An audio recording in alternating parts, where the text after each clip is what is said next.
Hello everyone and welcome back to my channel.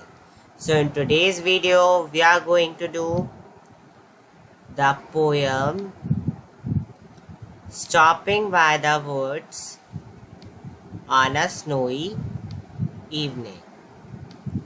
ये एक बहुत अच्छी पोम है जो कि हमें एक इवनिंग के बारे में बताएगी, जिसमें एक पर्सन होगा जो कि फॉरेस्ट से जा रहा होगा और वहाँ पे बहुत ठंड होगी, कोल्ड होगा।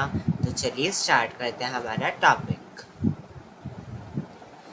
देखिए हमारा जो पोम है वो यहाँ लिखी हुई है।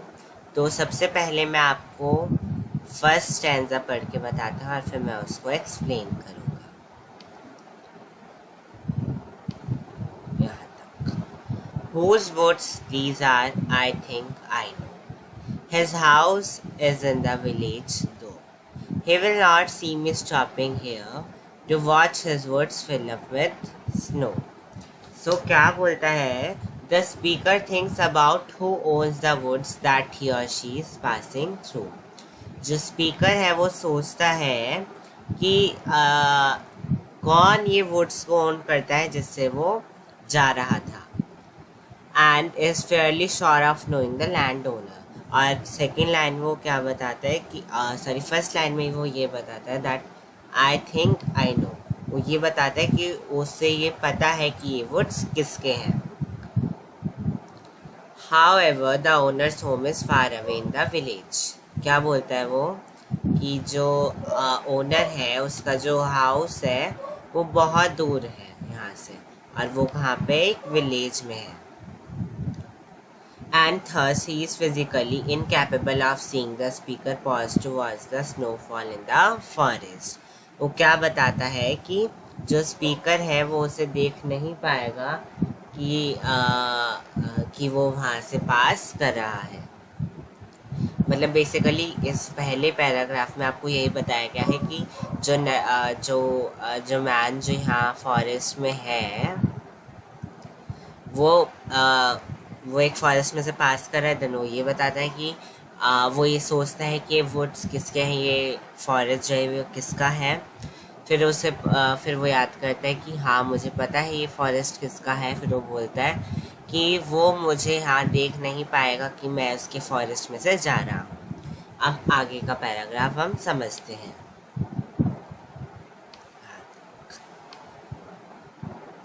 My little horse must think it queer to stop without a farmhouse near. Between the woods and the frozen lake, the darkest evening of the year. तो अब क्या बोलता है speaker? The speaker thinks his or her house must find it strange to stop so far from any साई of civilisation. मतलब वो क्या कहता है कि जो उसका हॉर्स है वो ये सोच रहा होगा कि यहाँ पे कुछ भी नहीं है और मेरा जो मालिक है, मेरा जो ओनर है वो यहाँ पे क्यों रुक गया है। Indeed, they are surrounded only by the forest and the frozen lake on the longest night of the year. क्या बोलते हैं ये कि वो कहाँ रुकते हैं? उनके चारों तरफ बस ट्रीज़ ही ट्रीज़ होते हैं, क्योंकि ऑब्वियसली वो फॉरेस्ट है। और वहाँ वो एक फ्रोज़न लेक भी देखते हैं, और जो वो इवनिंग होती है वो पूरे ईयर की सबसे डार्केस्ट इवनिंग होती है और सबसे लॉन्गेस्ट इवनिंग होती है। अब आता है हमारा नेक्स्ट पैराग्राफ। अगर आप चाहें तो इस पेज का स्क्रीनशॉट भी ले सकते हैं। मैं इस पेज को बाद में क्लियर कर दूंगा, आप जब ले लीजिएगा। देन आगे पढ़ता है he gives his harness bell a shake to ask if there is some mistake. The only other sounds the sweep of easy winds and downy flake. तो क्या बोलता है वो? The horse shakes the bell on its harness, and if asking if speaker has made a mistake by stopping. क्या बताते हैं ये कि जो हॉर्स है वो अपनी जो बेल है, उसके गले में जो बेल है वो उसको रिंग करके बोलता है कि क्या आपने कोई मिस्टेक तो नहीं करी है यहाँ रुके, क्या आप गलती से यहाँ रुक गए हों, या फिर in the same sense. The only other sound besides the ringing of this bell is that of the wind and the falling snowflakes.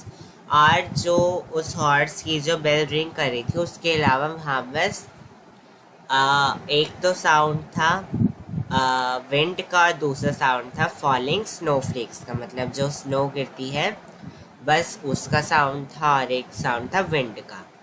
सो अगर आपसे पूछ लिया जाए कि स्पीकर ने कौन कौन सा साउंड यहाँ पे बताया है, तो पहला क्या है हॉर्स की बेल का, सेकंड क्या है विंड का, और थर्ड क्या है स्नो फॉलिंग का। Then which the speaker likens to feather of the goose down. चलिए अब हम बढ़ते हैं हमारे नेक्स्ट पैराग्राफ की तरफ। सो नेक्स्ट पैराग्राफ क्या है, the woods are lovely dark and deep but I have promises to keep and miles to go before I sleep and miles to go before I sleep. So the speaker finds the woods were very alluring, drawn both to the darkness and how vast all the encompassing they seem. मतलब क्या बताता है कि जो woods हैं वो बहुत अच्छे हैं, वो बहुत घने घने हैं और बहुत अंधेरा है वहाँ पे। ऑब्वियसली यहाँ ट्रीज होंगे तो सारे, तो वहाँ अंधेरा होगा ही। Then however the speaker has obligations to fulfill elsewhere. जो स्पीकर है उसके पास कई सारे promises हैं जो उसको निभाने हैं। Thus, though he or she would like to stay in this, the speaker knows that there are many more miles to go before that will be possible. तो स्पीकर क्या कहता है कि उसे सोने से पहले कई माइल्स जाना है, मतलब बहुत दूर जाना है और उसको अपने प्रॉमिसेस निभाने हैं। तो आपसे अगर ये पूछ लिया जाए क्या स्पीकर को फॉरेस्ट अच्छा लगा, तो यस उसको ये फॉरेस्ट बहुत अच्छा लगा, उसको ये वुड्स अच्छे लगे। कैसे अच्छे लगे, क्योंकि वो वहाँ उन्हें देखने के लिए रुका। उसने ये भी बताया है कि वो बहुत लवली थे, डार्क थे, डीप थे। एंड हॉर्स के बारे में पूछ लिया जाए आपको, तो आप हॉर्स के बारे में बता सकते हैं कि हॉर्स सोच रहा होगा कि यहाँ पे क्यों रुका है स्पीकर। देन वो अपने बेल बजा के इंडिकेट भी करता है कि क्या कोई गलती तो नहीं हो गई है। देन इन सेम वे, और अगर आपसे पूछ लिया जाए कि वुड्स कैसे थे, सो woods were lovely dark and deep.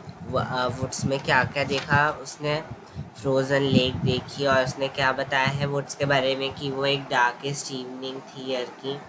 And in the same way अगर आपसे कुछ भी पूछ लिया जाए, सो जस्ट सिंपली आपको इनको पढ़ना है और इनको ट्रांसलेट करना है और सोचना है कि इसका मीनिंग क्या आया। देन आप इजीली किसी भी क्वेश्चन का आंसर कर पाएंगे। नाउ मैंने जितने भी एनोटेशंस करी हैं वो मैं रिमूव कर देता हूँ, एंड आप इसका एक स्क्रीनशॉट ले लीजिए ताकि आपके पास ये चैप्टर आ भी जाए पिक्चर फॉर्म में। एंड देन आपको ये भी बता दूँ कि चैप्टर है रॉबर्ट फ्रॉस्ट ने लिखा है।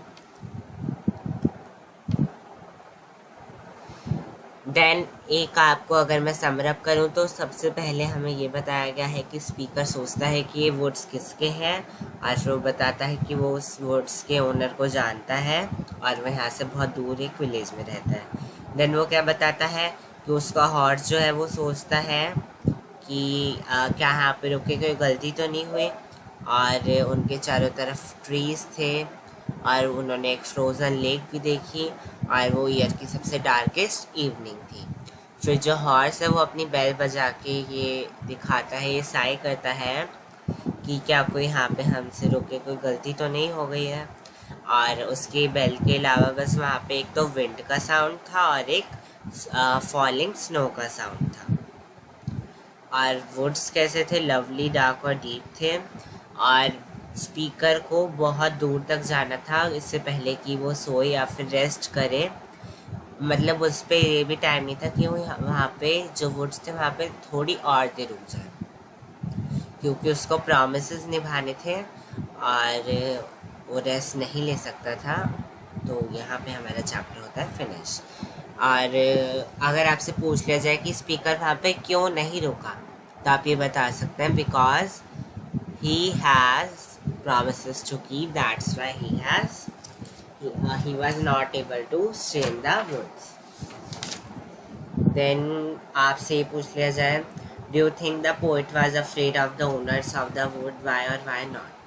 तो आप ये लिख सकते हैं कि वो अफ्रेड नहीं था, क्योंकि उसे पता था कि जो ओनर है वो यहाँ से बहुत दूर रहता है और वो ये नहीं पता कर पाएगा कि जो वुड्स है वो सॉरी जो एक पर्सन है ये उसके वुड्स में है। देन क्या पूछ रहे, what did the horse want to know, horse क्या जानना चाहता था कि यहाँ पे कोई मिस्टेक तो नहीं हुई है रुक के। Then what promises does the poet make, कि आपसे पूछ लिया जाए कि क्या प्रॉमिसेस उसने की करे हुए हैं, तो उसने प्रॉमिसेस किए हुए दैट वो आएगा वहाँ पे जहाँ पे उसे जाना है। Then what is the meaning of line and miles to go before I sleep, मतलब उस इससे पहले कि वो रेस्ट करे या फिर स्लीप करे, उससे पहले उसको बहुत दूर जाना है और अपना प्रॉमिस निभाना है। देन जो नेक्स्ट थिंग आएगी वो क्या है, that just a minute, yes, that what are the rhyming words in the poem। तो देखिए मैं आपको पैरा बाय पैरा बताऊंगा। तो देखिए पहला में नो, तो हेयर एंड स्नो,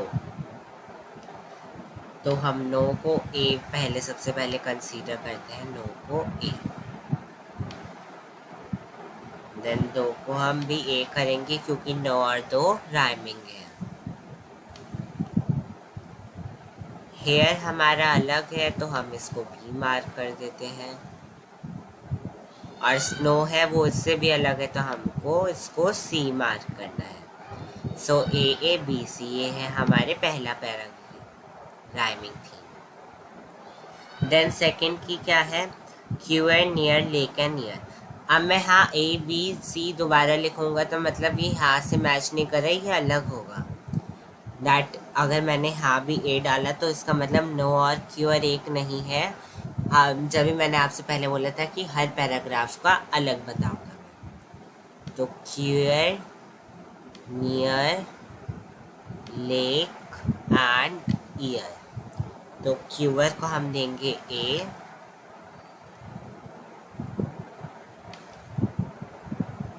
क्यूअर और नियर एक है तो हम नियर को भी ए दे देंगे। लेक हमारा अलग है तो हम इसको बी देंगे, और ईयर जो है वो फिर हमारा क्यू एंड नियर और ईयर सेम है तो हम इसको भी ए ही देंगे। ये हो गई हमारे सेकंड की।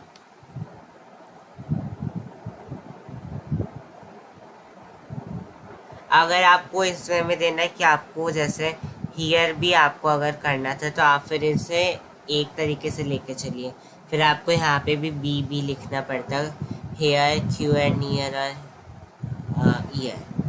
सो इस वे में अगर आपको करना है तो आपको दूसरे तरीके से चलना पड़ेगा। सो आप हर पैरा की अलग दीजिएगा जैसे कि मैं आपको सिखा रहा हूँ, और अदरवाइज़ आपको अगर दूसरे वे से करना है तो आप उस वे में भी कंसीडर कर सकते हैं। अब देखिए शेक को हम देंगे ए, हमारा फर्स्ट वर्ड है। और अगर आपको राइमिंग स्कीम नहीं पता कि ये क्या हो रहा है तो आप कमेंट बॉक्स में लिखिएगा कि आपको वो चाहिए। अगर मेरे पास ज़्यादा कमेंट आए कि आपको अगर वो नहीं समझ में आ रही है कि राइमिंग स्कीम होती क्या है, तो मैं उस पर भी एक वीडियो बनाऊंगा और मैं आपको समझाऊंगा कि राइमिंग स्कीम होती क्या है, और ये बस पोएम्स में ही फाइंड आउट कर दी जाती है। अब शेक और मिस्टेक सेम है तो हम मिस्टेक को भी ए ही लेंगे। स्वीप हमारा अलग आ गया तो हम इसको बी मार्क करेंगे, और फ्लेक हमारा शेक, मिस्टेक और फ्लेक सेम है तो हम इसको भी ए ही मार्क करेंगे। Then deep, keep, sleep and sleep. So इसमें क्या होगा, ये सारे सेम ही हैं, deep, keep, sleep, sleep. So हम इन सबको ए ही मैच कर देंगे। ए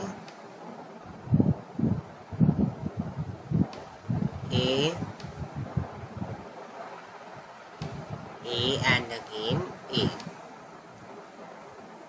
अगर आपको किसी भी चीज़ में हाँ डाउट आ रहा है तो आप ज़रूर पूछिएगा। देन राइमिंग स्कीम भी इस पोएम की हो गई। सो ये 4 पैराग्राफ हैं, इन सबकी अलग अलग राइमिंग स्कीम है। देन आपको अगर वर्ड मीनिंग पूछे कि क्यूअर का क्या वर्ड मीनिंग है, तो इसका मीनिंग होगा स्ट्रेंज।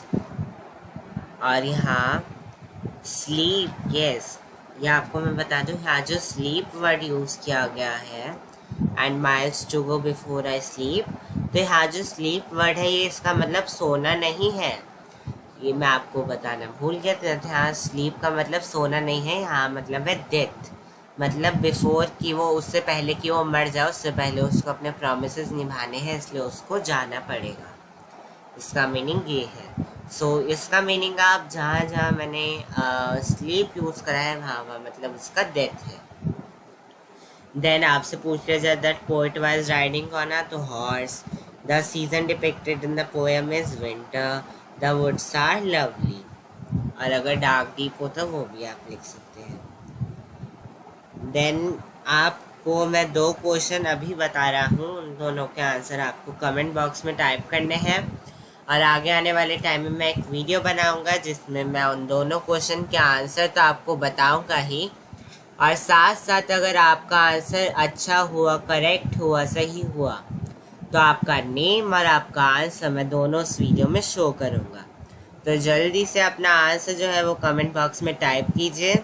और वो 2 क्वेश्चन है ये रहे। Discuss the message of the poem, कि इस पोएम से आपको क्या मैसेज मिलता है। और दूसरा क्वेश्चन है discuss the role played by the horse in the poem. ये 2 क्वेश्चंस हैं, इन दोनों के क्वेश्चन के आंसर जो है वो आप कमेंट में लिख सकते हैं। और अगर मान लीजिए आपको इनमें से किसी भी एक का आंसर नहीं आता है, तो आप वो वाला क्वेश्चन स्किप करके किसी एक का भी आंसर दे सकते हैं। Then our video ends here. Now I am ending up this video. Meet you in my next video. Till then, goodbye and see you soon. और स्क्रीनशॉट दोबारा ले लीजिए अगर आपने अभी तक नहीं लिया था, मैं दोबारा ही रेज कर रहा हूँ सब। ये वाली इमेज आपको ज़रूर चाहिए होगी। देखिए आपको पिक्चर में भी कितना अच्छे से दिखाया गया है।